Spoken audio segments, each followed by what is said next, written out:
guys have some things to tell you, so be quiet, please. I did update quite a few grades, so if you're wondering like what's going on with the grades, still I have a list of things for fourth quarter still to be graded. So all of these big ideas of assignments that we've been doing for exam review, you know what I'm talking? Still to be graded. I just decided Friday an optional practice exam that's extra credit.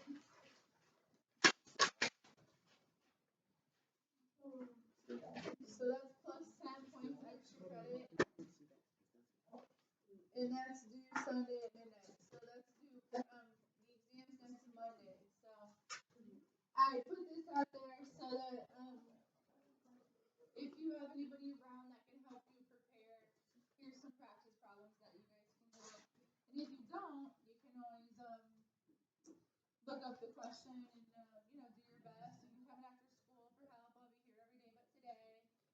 So you can work on it after school if you want your extra credit, or you can try YouTubing some of the questions and things like that. Okay. There's also a tutoring in the media center with upperclassmen. So if you want to just go in there and say, hey, I'm going to get a practice exam, they can help you with some questions also. Okay. There will be some projects after the exam that also go into your fourth quarter grade. So there's still a lot happening for your fourth quarter grade. This is how the semester grade works. 35% of it is whatever you got quarter 3, 35% of it is whatever you got quarter 4, and 30% is your exam grade. I know it's really important. So, any questions on that?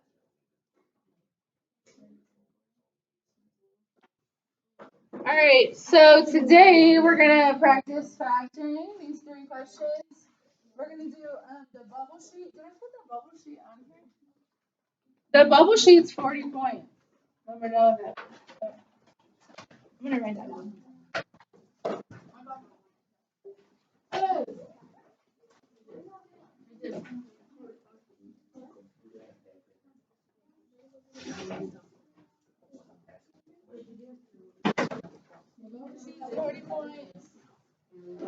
And then we're going to finish that practice exam, those corrections, and then you're going to review chapter 6.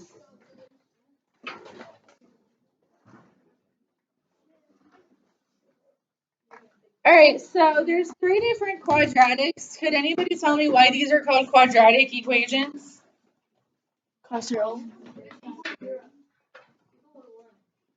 Both those things are true. They're quadratic. They're x squared. The variable here is the 2. The x is squared. Also, another thing I heard someone call out is that they're set equal to 0. That's good. That means it's ready to be solved when it's set equal to 0. So, all 3 of these are factored using different strategies. The first one says, hint, use a GCF. So, x squared plus 5x equals 0. We have to figure out what x is. What would be a common factor between x squared and 5x? X. A variable sometimes is your common. Jigger, please stop talking. Sometimes x is a common factor if there's not a number.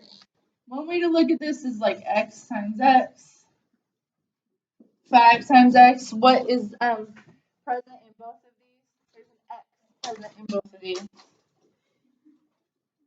So you take the x, put it out front, and what's left? X plus 5 equals 0. But that is not done there. You have to go one more step. If it just said factor, period, this would be done. But it says factor and solve. What's your?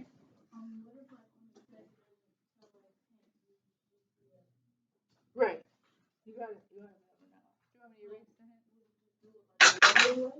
No, use the GCF. You want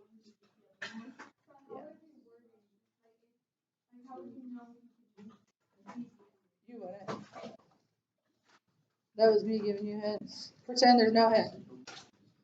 It just says factor and solve. There's no hints.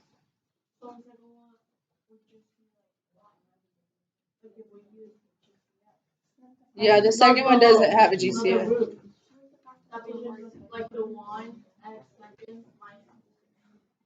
Yeah. That's still being correct. Yeah, you could factor these any way possible. You could factor these any way possible, right? You think about all the different methods. There's typically one method that works. There's lots of different methods. For each question, you have to figure out which method works. Okay? But this isn't done yet. Romani, do you know what to do next? Because it says solve, we're going to do the zero product property. We're going to make each one of these factors equal 0. So I'm going to say x equals 0, and then I'll take this one, and I do x plus 5 equals 0. You solve them. This one has one more step to it. I'll have to subtract 5 from both sides. And I get x equals -5. So it's two answers. X is 0 and -5.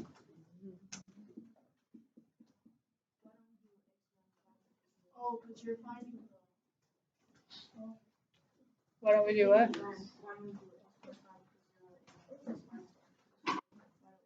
That would be this.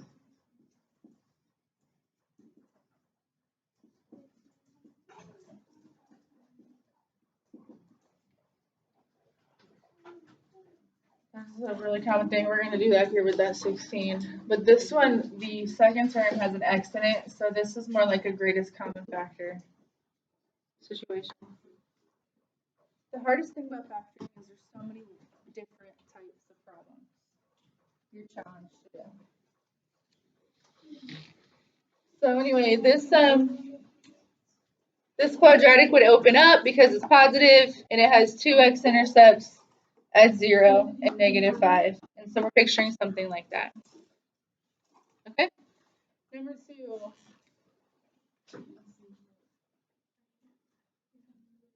I'm actually going to rewrite number 2 a little bit different. I'm going to do x squared plus 0x minus 16 equals 0. And in this case, a is 1, b is 0, and c is -16. So we need to rewrite this in such a way. We want it written into two sets of parentheses.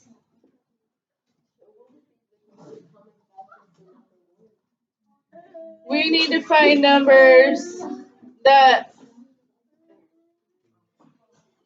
multiply to -16 and add to 0. So, Tavis, your question was good, and I think this is what you guys were getting at before, is that this doesn't have a greatest common factor other than 1. Okay, so always look for a GCF. Always. Everything's better when you can take a greatest common factor out. If there's a greatest common factor and you don't take it out, it's usually a roadblock. It'll stop you from moving forward. This problem does not have a greatest common factor. This doesn't have an x in it. The main thing I wanted you to recognize is this has an x and this doesn't, and it's two different strategies in rewriting it. So this is using a table and thinking, okay, well, what will multiply to -16 and add to 0? When we did this in class, we made a list of everything that multiplies to -16.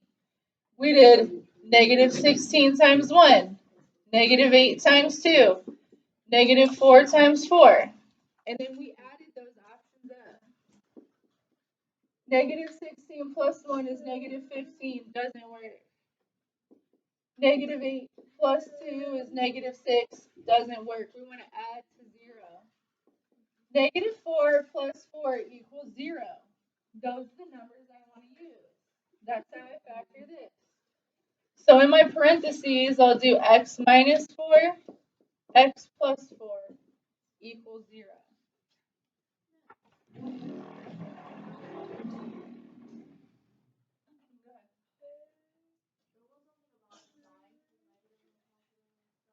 Mm-hmm. Yeah.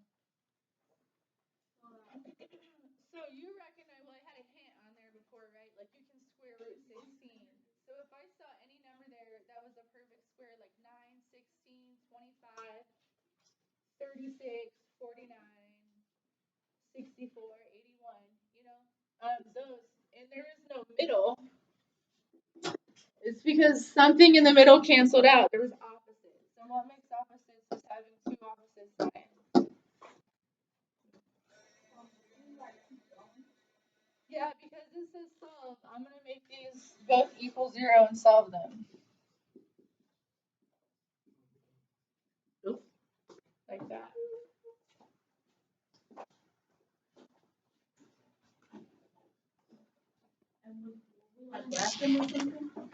Well, I'm going to add 4 to both sides, subtract 4 from both sides, and I get x equals 4 and x equals negative 4.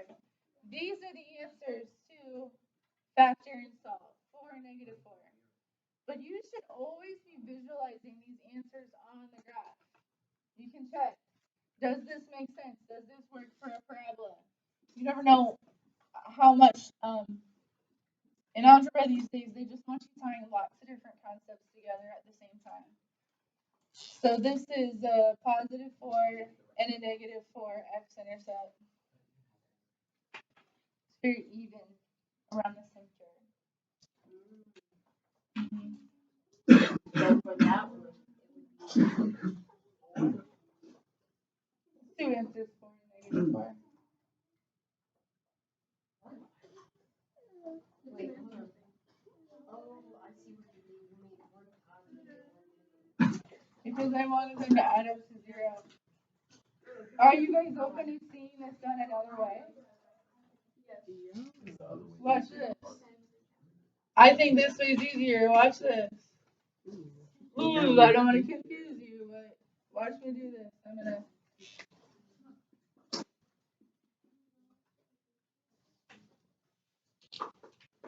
I get x squared equals 16. This equation I would just do a square root because a square root cancels out an exponent. And I get x equals plus and minus 4, which is the same thing I got here, a positive and a negative 4. Who likes that one better? This is solving by square rooting, and this is solving by factoring. They're both doing the same thing. They're finding x-intercepts of a parabola.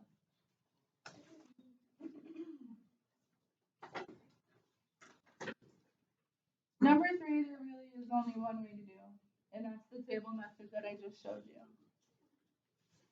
And then I want to show you a way to check it, because you can always check factors.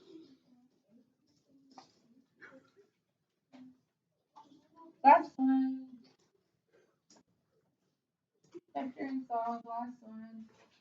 So in this case, a equals 1, b equals 1, and c equals negative 42.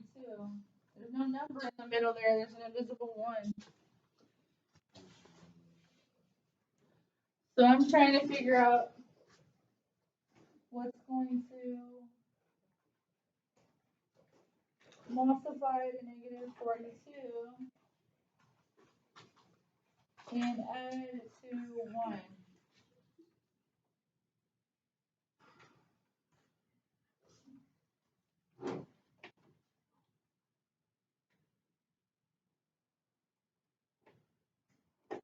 You ready to start these numbers again? Yeah. Because we're on like number 12. Any idea what might multiply to 42, Brianna?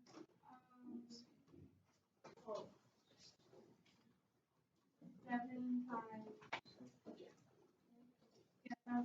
Yeah. Negative. Yeah, so when you get stuck with that, remember you pick up a calculator and you start dividing. In my calculator, like if I didn't know at all, 42 is even, it divides by 2. So in my calculator, I might start with negative 2. What's 42 divided by 2? I have to click it in my calculator. It turns out it's negative 2 times 21. Oh, I didn't think of that. How do you know, like, which one to use? The middle number will tell you. If you think about it, if the middle number is positive, then the larger number should be positive.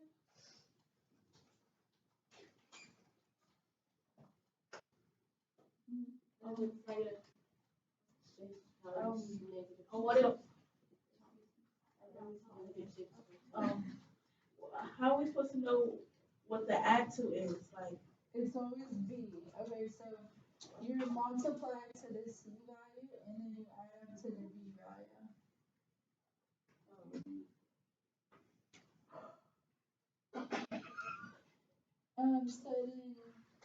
-6 plus 7 is 1.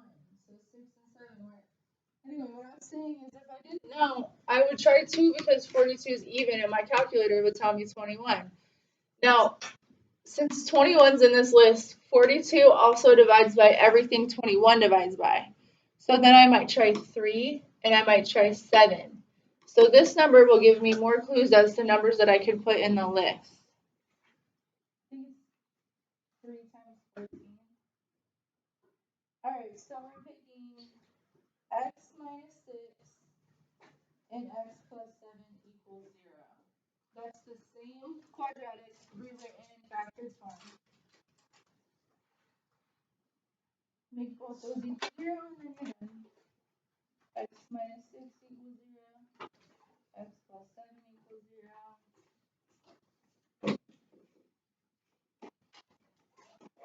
X is a positive 6. X is a negative 7.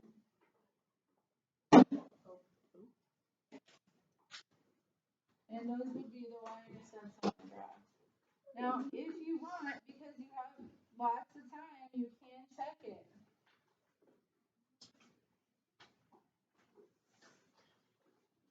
How would we check this to see if it works?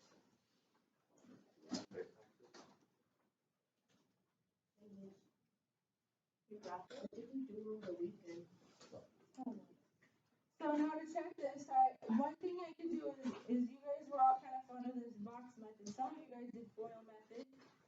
But I could put these binomials I picked. I could do x negative 6 and x 7, and I could check it by multiplying it out. This is a check method.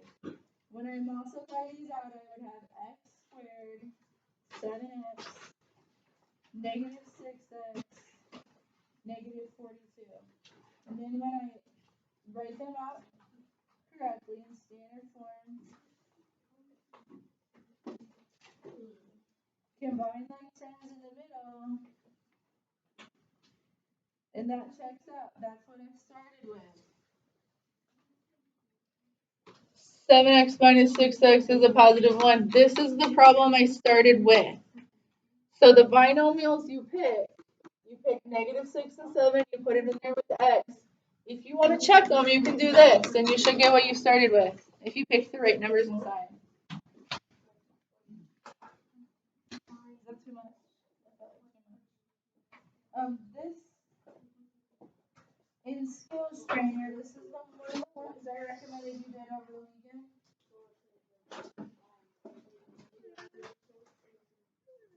It's called factor quadratics, and it looks like x squared plus bx plus c.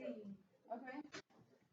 So if you want to practice this some more, like you remember doing the little chart and you want to practice it some more, this is what you should do in the skills trainer. Who got their skills trainer done? Who did 4 topics?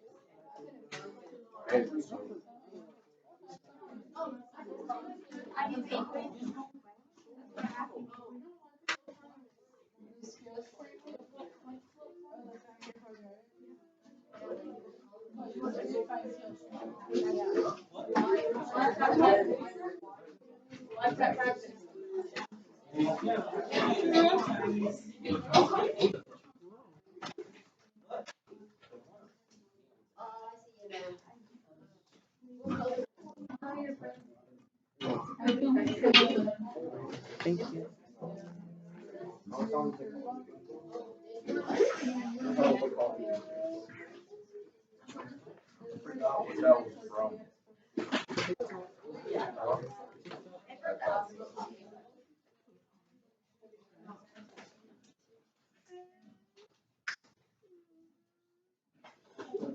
I'm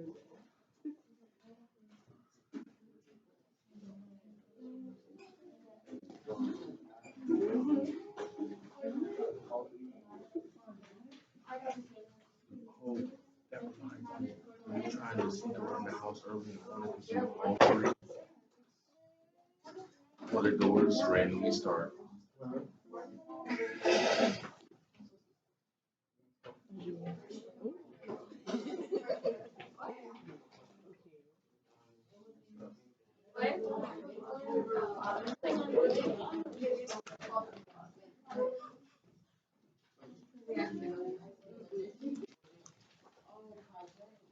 That's all bad.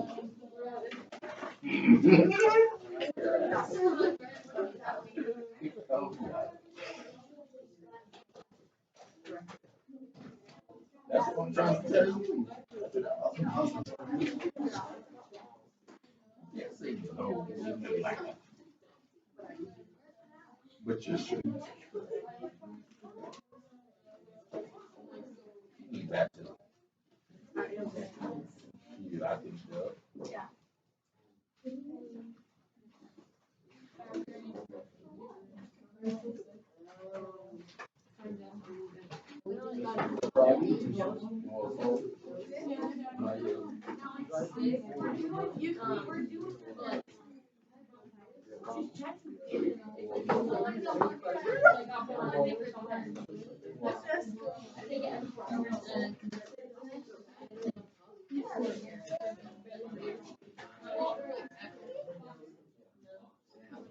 had a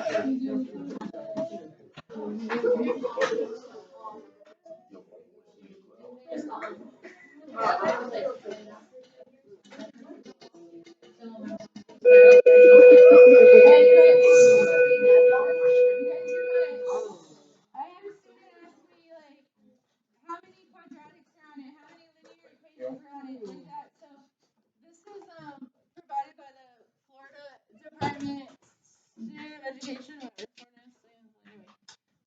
This is called fast math. So this is what teachers do to like fact check a textbook pretty much. So you don't want to have you write down standards in every section.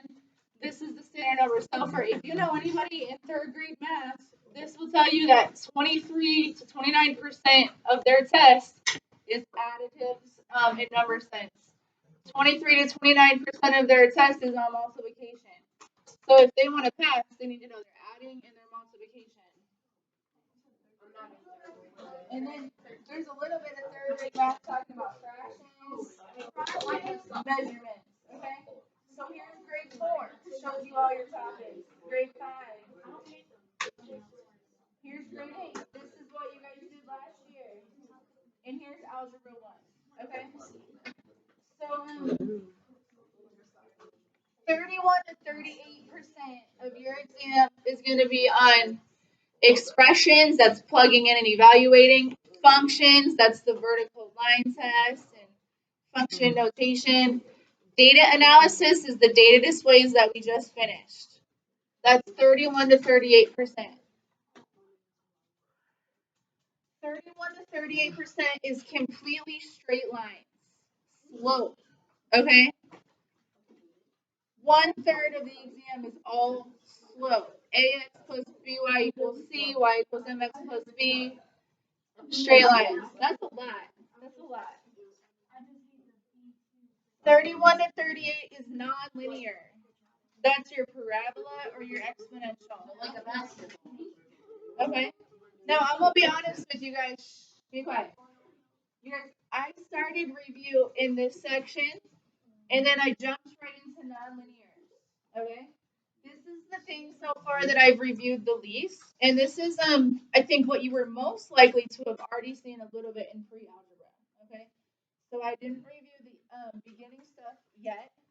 I started here because it's such a large portion of the test that's all based on one concept, straight lines. So this is a good chance of you getting a lot of points here. And then I've been focusing on quadratics, which is another one. The third bubble sheet is another nonlinear.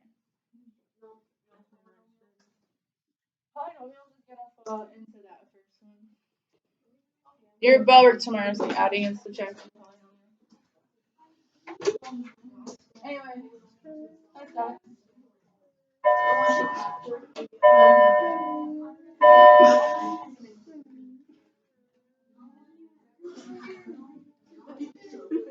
what you gotta look like this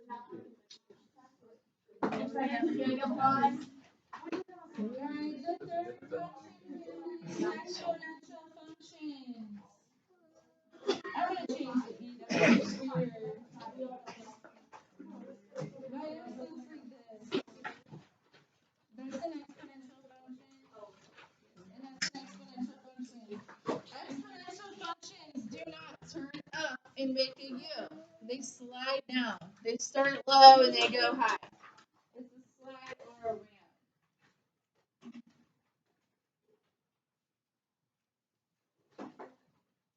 If you look at your reference sheet, it'll show you what you can bring.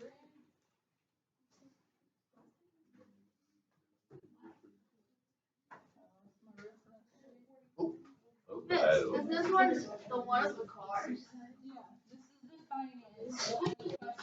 Yeah. Alright, some different ways you can do your annotation.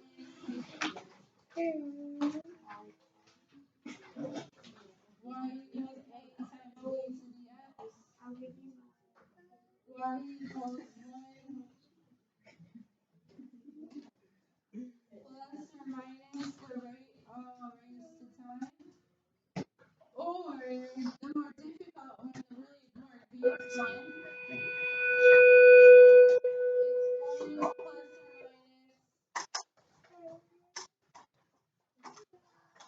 over n raised to the n times c. And that was like, oh my gosh. This was the credit card project where I said, oh, it's compounded monthly, so we had to put a 12 in there. And if you're getting interest 12 times a year, you put a 12 up here. It can be compounded yearly, daily, monthly.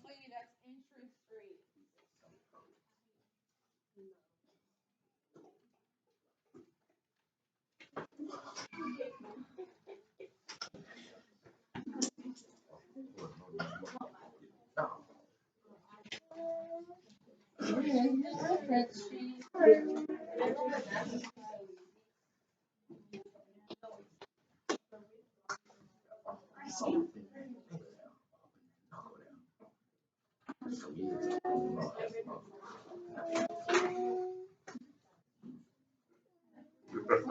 oh Lord.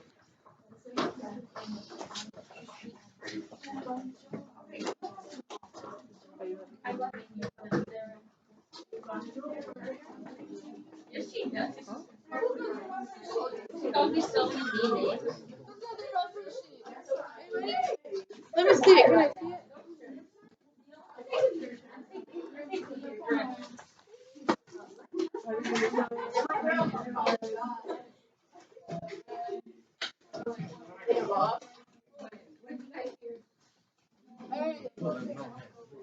Exponentials are the last one on the review sheet. They're also both of these down here. So if you can pull out your reference sheet, take some notes on there, you can. It's on that bottom part, not linear, between 30 and 38, but it completely shares 30 to 38% is quadratics and exponential. So there's a lot more y equals m supposed to be than this. The third one, it looks like a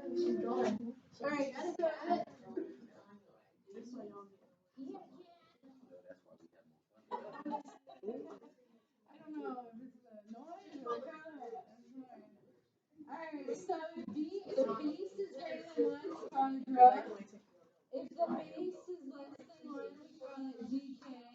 So decay will be the slide down graph, whereas growth will be the rise up graph.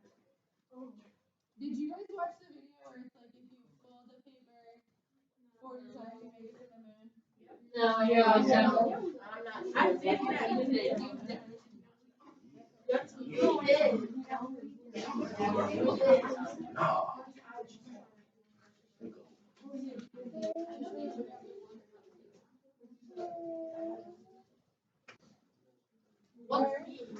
Diesel trucks. Domain is all real numbers.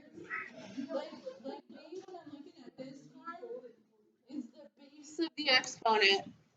So if that number is higher than 1, the graph is going to grow. And if that number is less than 1, the graph is going to decay. I think this is the very next question in our exam. Hard to see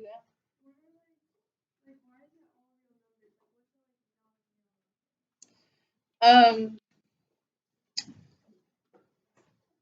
A non-real number is the square root of a negative. But let me just show you the range really quick. To just show you what I mean. So the range is going to be y greater than or y less than. So this means the x's can be anything. It's going to go left and right forever.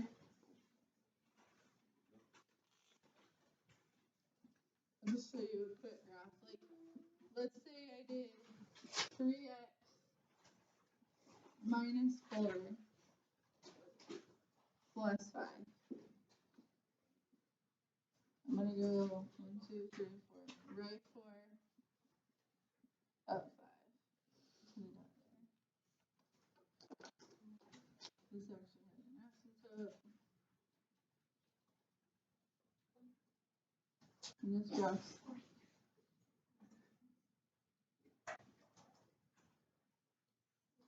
This graph slides up like this, okay?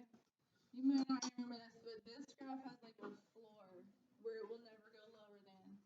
And this number can raise the floor up or down. So, anyway, because it has a floor, it'll always be above some number on the y-axis. This range is y is greater than 5 because it's always above that. Whereas the domain is all real numbers. And we could just say, another way that people write all real numbers is like this. Negative infinity through infinity. It means everything. Okay, it means all of them. So, just about every graph that you do in Algebra 1, the domain is all real numbers. X can be anything. But for the nonlinears, the range is limited to something above and something below. It's definitely more complicated.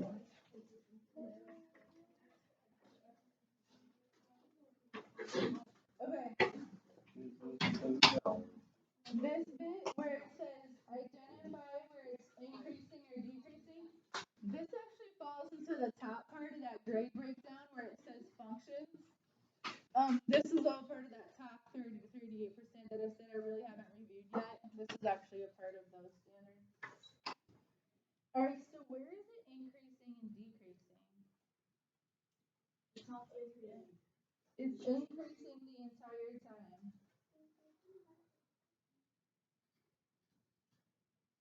So this graph never decreases. This is only an increasing graph. It never turns and goes back down. Because you read it left to right, it's going up a little bit. It looks flat, but it's going up a little bit, and then it's going up very quickly. And then, all right, when is it positive? So this is the positive bit above. Kind of hard to see.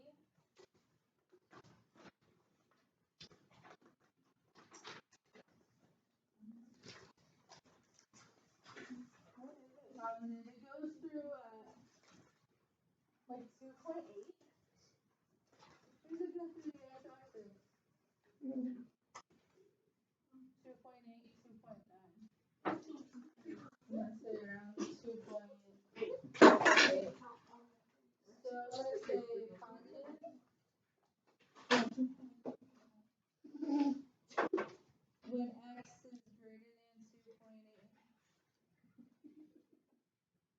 negative when x is less than 2.8.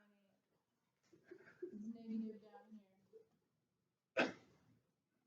If I plug in zero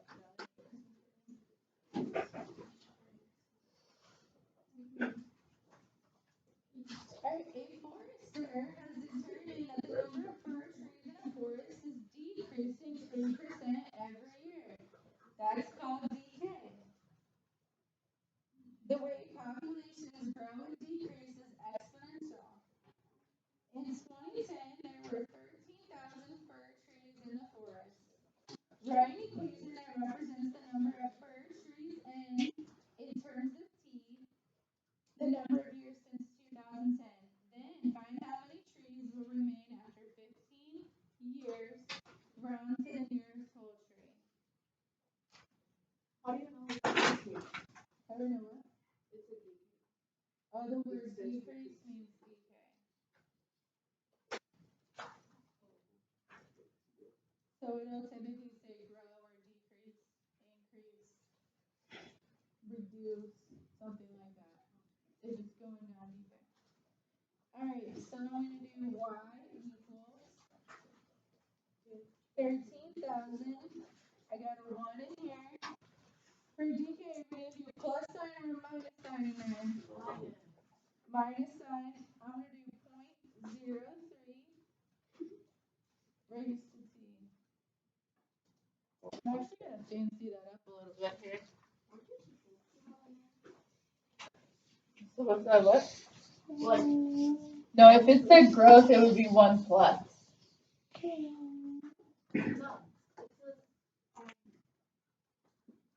Write an equation that represents the number of trees and Yes, I was just going to do that. Yeah, this is a little fancier, a little more advanced. To use function notation n of t, number of trees, as a function of time. Yeah, number of trees is a function of time. Beginning at 13,000, this is 100, decreasing 0.03 every year. Now, it's probably not going to ever show up like this. It's more likely to show up like this. It's going to look like this, 0.97. I had you guys do a handout once, and you guys were like, where'd the one go? Or maybe it was big ideas, like they'll do the subtraction and show it like this, and this means it's going down 3%. Every year, it's 97% of what it once was. Yes?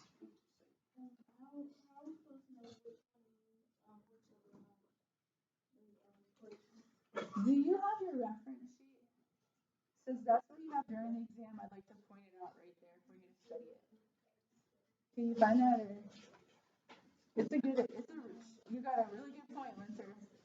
What does it say for who you're thinking of this? I'll show you.